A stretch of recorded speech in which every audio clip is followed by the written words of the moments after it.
اور تیسرا عشرہ دوزخ سے آزادی۔ لیلۃ القدر کس عشرے میں ہے؟ تیسرے عشرے میں۔ یہ لیلۃ القدر پہلے عشرے میں بھی تو رکھی جا سکتی تھی، تیسرے عشرے میں کیوں رکھی ہے؟ اس لیے کہ پہلے 2 عشروں میں روزے رکھ کے ذرا روزے دار تیار ہو جائے، ان کی تربیت ہو جائے تاکہ لیلۃ القدر کے لائق ہو جائے، قابل ہو جائے۔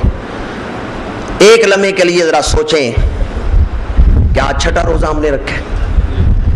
یہ روزے جو رکھے ہیں انہوں نے ہمارے اندر کوئی تبدیلی پیدا کی ہے، کوئی اللہ کے قریب کیا ہے، فکر آخرت دلائی ہے تو پھر شکر کریں، اور اگر نہیں تو پھر آج نیت کریں کہ باقی جو روزے ہیں وہ ہم غفلت سے نہیں رکھیں گے، پوری توجہ سے رکھیں گے۔ 20ویں روزے تک اس انداز میں روزے رکھیں کہ ہر عشرے کی جو خاص رحمت ہے وہ آپ کو ملے۔ پہلے عشرہ رحمت کا عشرہ، اس کی رحمت ملے، دوسرا عشرہ مغفرت کا عشرہ، اس کی مغفرت ملے۔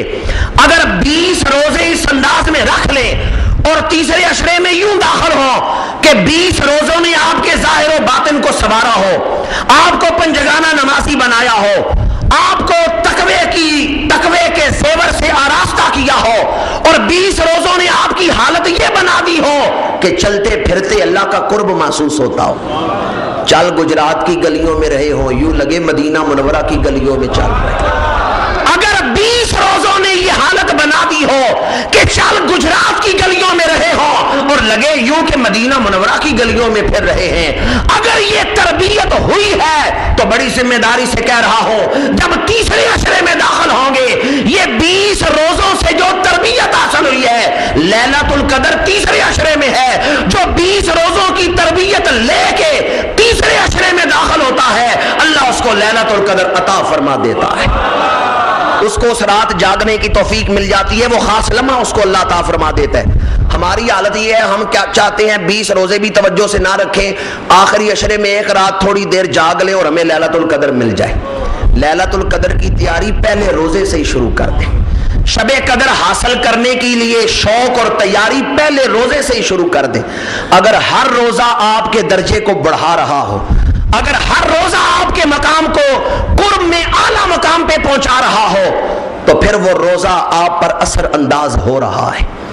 عبادت اپنا اثر ضرور دکھاتی ہے جب اللہ کی بارگاہ میں قبول ہوتی ہے، اور اگر عبادت اپنا اثر نہیں دکھا رہی تو پھر قبول نہیں ہو رہی۔ سمجھیں کہ پھر کوئی کمی ہے، اگر یہ عبادت قبول ہوتی تو ضرور اپنا اثر دکھاتی۔ وقت اپنے دامن میں اتنی وسعت نہیں رکھتا۔ آج میں نے آپ احباب کے سامنے روزے کا پیغام بیان کیا ہے، اور وہ ہے تزکیہ نفس، وہ ہے اپنی اصلاح۔ میں اور آپ اس امتحان میں ڈالے گئے ہیں کہ ہم نے اس دنیا کی زندگی میں اپنے نفس کی اصلاح کرنا ہے، اور اگر ہم اس اصلاح میں کامیاب ہو گئے تو دنیا اور آخرت میں کامیاب ہے۔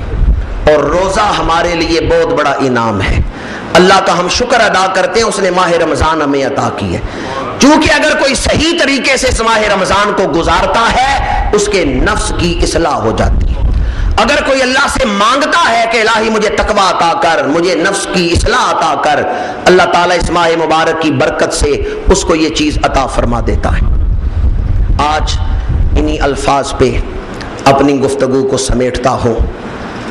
الحمدللہ روزانہ صبح نماز فجر کے بعد یہاں درس قرآن مجید کا سلسلہ جاری ہے، تو نماز فجر کے بعد سورہ طٰہٰ کے حوالے سے جو درس ہو رہا ہے اس میں انشاءاللہ العزیز آپ کے سامنے مزید گزارشات درس قرآن میں بیان کروں گا۔ انہی الفاظ پہ آج اپنی گفتگو کو سمیٹتا ہوں کہ اس وقت کی قدر کر لیں، ان لمحوں سے کچھ حاصل کر لیں۔ لوئے لوئے پر لے کڑیے جے تد پانڈا پرنا، شام پئی بن شام محمد کر جاندی نے ڈرنا، وما علینا الا البلاغ المبین۔